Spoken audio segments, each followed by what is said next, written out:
हिमाचल प्रदेश एक पूरे देश में एक ऐसा राज्य है जहां कर्मचारियों की संख्या पॉपुलेशन के अनुपात में अगर हम देखें तो वो सबसे ज़्यादा है।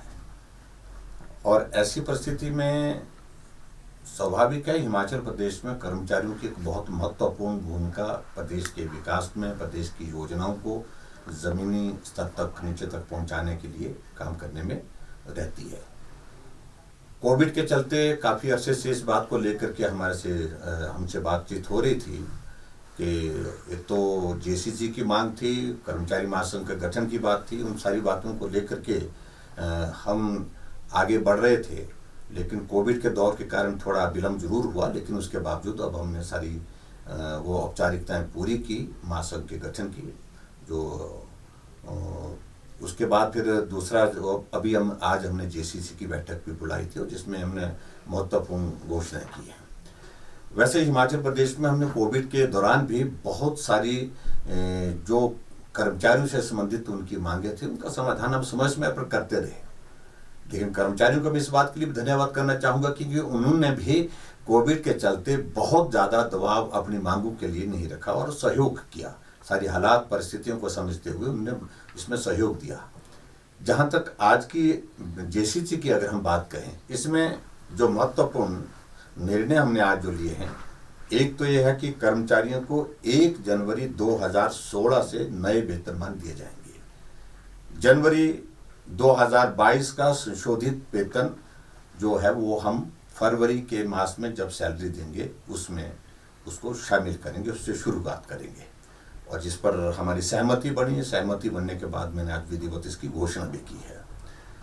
और उसी प्रकार से जो पेंशन, जो पारिवारिक पेंशनरों की जो पेंशन एवं सेवानिवृत्ति के जो लाभ की बात है वो 1 जनवरी 2016 से संशोधित दिए जाएंगे। एक ये भी निर्णय उसमें हुआ है पेंशनर्स के लिए विशेष तौर से, क्योंकि उनकी संख्या भी हिमाचल प्रदेश में बहुत बड़ी है।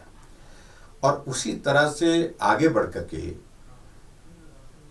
कर्मचारियों और पेंशनरों को जो महंगाई भत्ता, महंगाई राहत देने की अगर बात है तो वो राहत भी जो लाभ संशोधित वेतनमानों व एवं पेंशन पर दे रहेगा, ये भी हमने साथ में उसको जोड़ा है।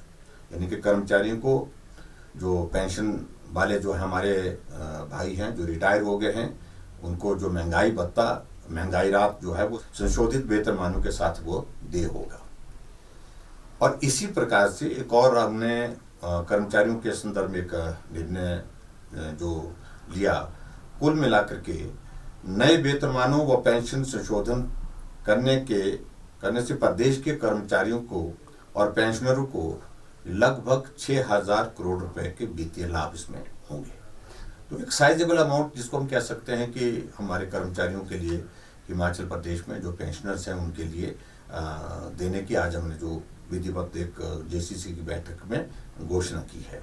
कुल मिलाकर के वित्तीय लाभ अगर आज हम सारे मिला करके देखें तो 7,500 करोड़ रुपए के वित्तीय लाभ कर्मचारियों को और कर्मचारियों के अतिरिक्त जो हमारे जो पेंशन वाले लोग हैं, जो पेंशन धारक हैं, तो उनको ये मिलने वाला है। कोविड के इस दौर के बावजूद भी कर्मचारियों के लिए इतनी बड़ी राहत देना, इतनी बड़ी मदद करना, तो ये कठिन लग रहा था, मुश्किल लग रहा था, लेकिन उसके बावजूद भी हमको करना है। इसलिए करना है क्योंकि कर्मचारियों का एक बहुत बड़ा कंट्रीब्यूशन रहता है स्टेट के आगे बढ़ाने में।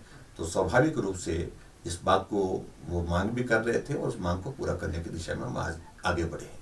निश्चित रूप से इस बात को लेकर के भी हम कुछ चीज़ों को लेकर के सोच तो रहे हैं कि हम कुछ करें, लेकिन ये हमारे लिए एक तरह की आप बताऊँ इस तरह की स्थिति भी रहती है क्योंकि हमारा पे कमीशन और सारी चीज़ें जो कर्मचारियों से संबंधित जितने भी मसले हैं वो पंजाब से संबंधित रहते हैं। तो इसलिए ये करने कुछ एक चीज़ें तो हमारी उस तरह से हमको करनी ही है क्योंकि पंजाब वालों ने अपना पे कमीशन की जो है वो अनाउंसमेंट करने के बाद उसकी इम्प्लीमेंटेशन की दिशा में आगे वो बढ़े हैं और हिमाचल प्रदेश को भी उसको फॉलो करना है।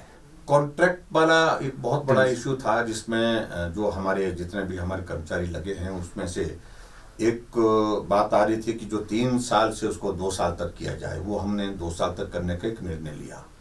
और इसके अतिरिक्त बाकी जो हमारे कर्मचारी हैं, अलग अलग जो उन कर्मचारियों के लिए भी हमने हिमाचल प्रदेश में सबको 1 साल का जो है वो उसको कॉन्ट्रैक्ट पीरियड में छूट दी है। वो सभी कैटेगरीज को, अलग अलग कैटेगरीज है, इनका जिक्र करें तो लंबा समय लगता है उसमें, लेकिन सबको हमने उसमें राहत देने की दृष्टि से एक शुरुआत की है कि कॉन्ट्रैक्ट पीरियड को कम करने की बात। और जो 2 साल करने की मांग काफ़ी अरसे से चल रही थी, और ये हमारी कमिटमेंट, एक ऑनेस्ट कमिटमेंट भी थी हमारी सरकार की ओर से कि उसको हम करेंगे।